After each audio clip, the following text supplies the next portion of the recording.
Y seguimos en Son Cosas de Chicos. Hoy tenemos como un invitado muy especial al doctor Juan Carlos Piola, que ya lo tuvimos también en este programa, hablando sobre los problemas que puede traer la automedicación. Pero hoy está con nosotros para hablar también del centro que tienen sobre toxicología aquí en Rosario, para ver cuáles son las consultas más frecuentes que tienen que ver con lo que sufren nuestros niños. Bueno, doctor Piola, bienvenido al programa. Bueno, muchas gracias.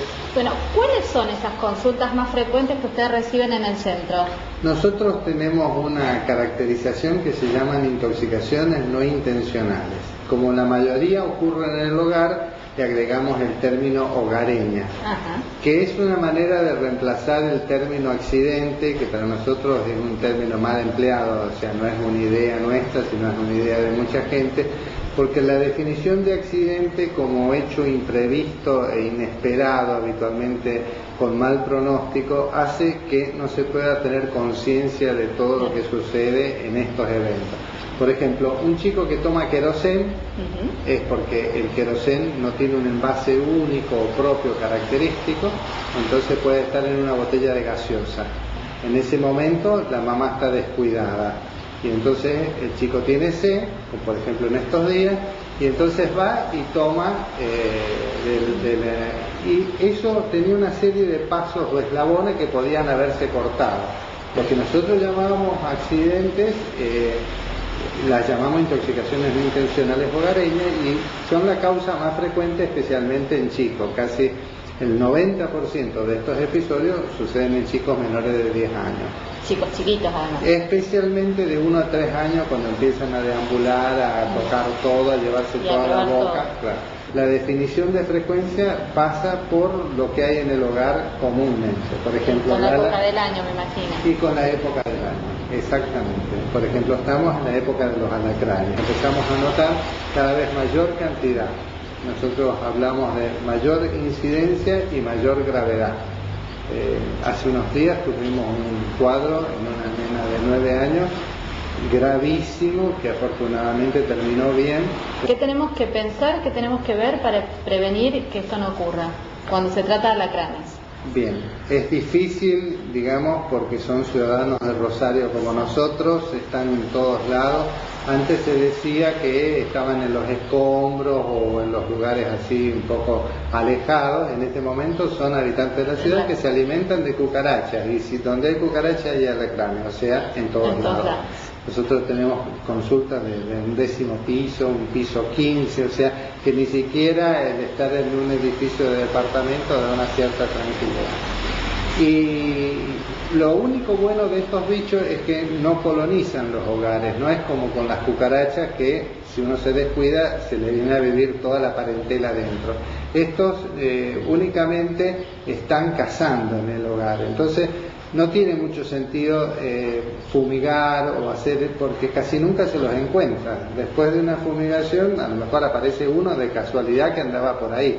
Sí, si uno encuentra el lugar de donde provienen, que pueden ser cámaras sépticas o lugares así. Por ahora esa es una de las indicaciones. Entonces una manera es de evitar que lleguen a la casa. Como entran por el baño, por las rejillas, taparlas, ponerle tela metálica para evitar que entren al interior. ¿Qué hacemos? Digamos, nos encontramos con un alacrán en casa. El mejor sistema es la alpargata. El viejo sistema. Ese no falla casi nunca, pero o si uno lo ve ahí y le echa con cualquier insecticida, ahí sí lo puede matar porque son bichos muy resistentes. Por ejemplo, no andar descalzo. Yo tengo una anécdota personal que una vez bajé del dormitorio y habían 2 alacranes en el comedor. Nunca más volví a ver alacranes. Desde entonces uso botas permanentemente, nunca más descalzo.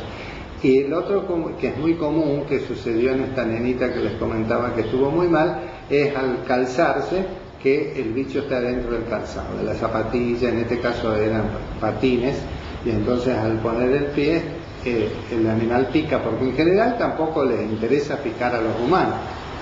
Son como una casualidad. El chico que es picado, ¿qué tenemos que hacer? Digamos, es una de las cosas que nosotros cambió mucho la conducta en los últimos años. Antes nosotros decíamos observación en la casa. Ahora pedimos observación en un centro asistencial. Directamente. Directamente, porque puede ser necesario aplicar suero. Es decir, afortunadamente tiene un tratamiento que es bastante eficaz, que es el suero específico. Eso, ¿qué puede producir la picadura de alacrán? Un síntoma que produce prácticamente siempre en chicos y en adultos son los síntomas locales, que es un dolor bastante intenso. Es un dolor, antes era prácticamente lo único. Cuando un chico empieza con síntomas generales como palidez, vómitos, etcétera, y depresión del sistema nervioso, ahí ya está hablando de una cierta gravedad y ya puede ser muy complicado. Y después, bueno, puede producir muchas cosas graves que no vale la pena enumerarlas, pero que sobre todo cuadro respiratorio y cardíaco de gravedad.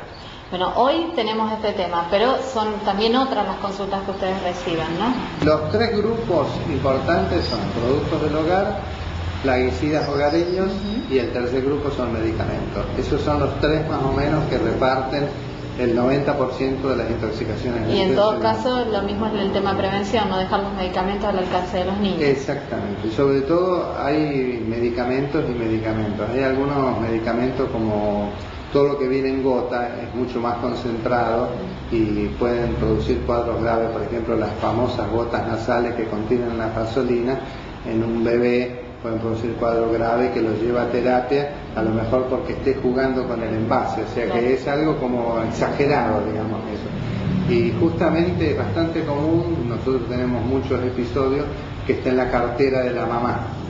Entonces juegan con la cartera y con las cosas que están en la cartera.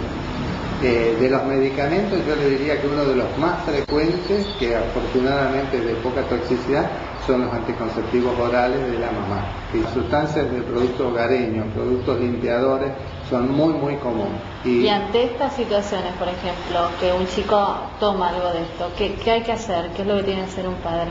Digamos, una de las características de este tipo de intoxicaciones que generalmente son cantidades pequeñas y sustancias poco tóxicas. El problema es no dejar al alcance del chico sustancias de mucho riesgo como puede ser la soda cáustica. Claro. Un traguito de soda cáustica puede ser devastador, entonces si la soda cáustica o no tenerla en la casa, porque la verdad que lo ideal es no tenerlo, o tenerlo en un lugar muy seguro. Y al alcance del chico tratar de dejar la menor cantidad de cosas. En general la única medida lógica es darle algo de líquido para diluir lo que él tomó cuando se trata de un líquido, y ahí llamamos por teléfono, llamar a un centro de toxicología para que uno le diga. Muchas veces son episodios sin mucha gravedad y entonces uno le da pautas de alarma, si pasa tal cosa, si pasa tal otra, con eso es suficiente. Muchísimas gracias por haber estado con nosotros en este día con bastante calor también. Y bueno, como nos decía el doctor Piola, mucho cuidado y sobre todo mucha prevención para evitar este tipo de complicaciones.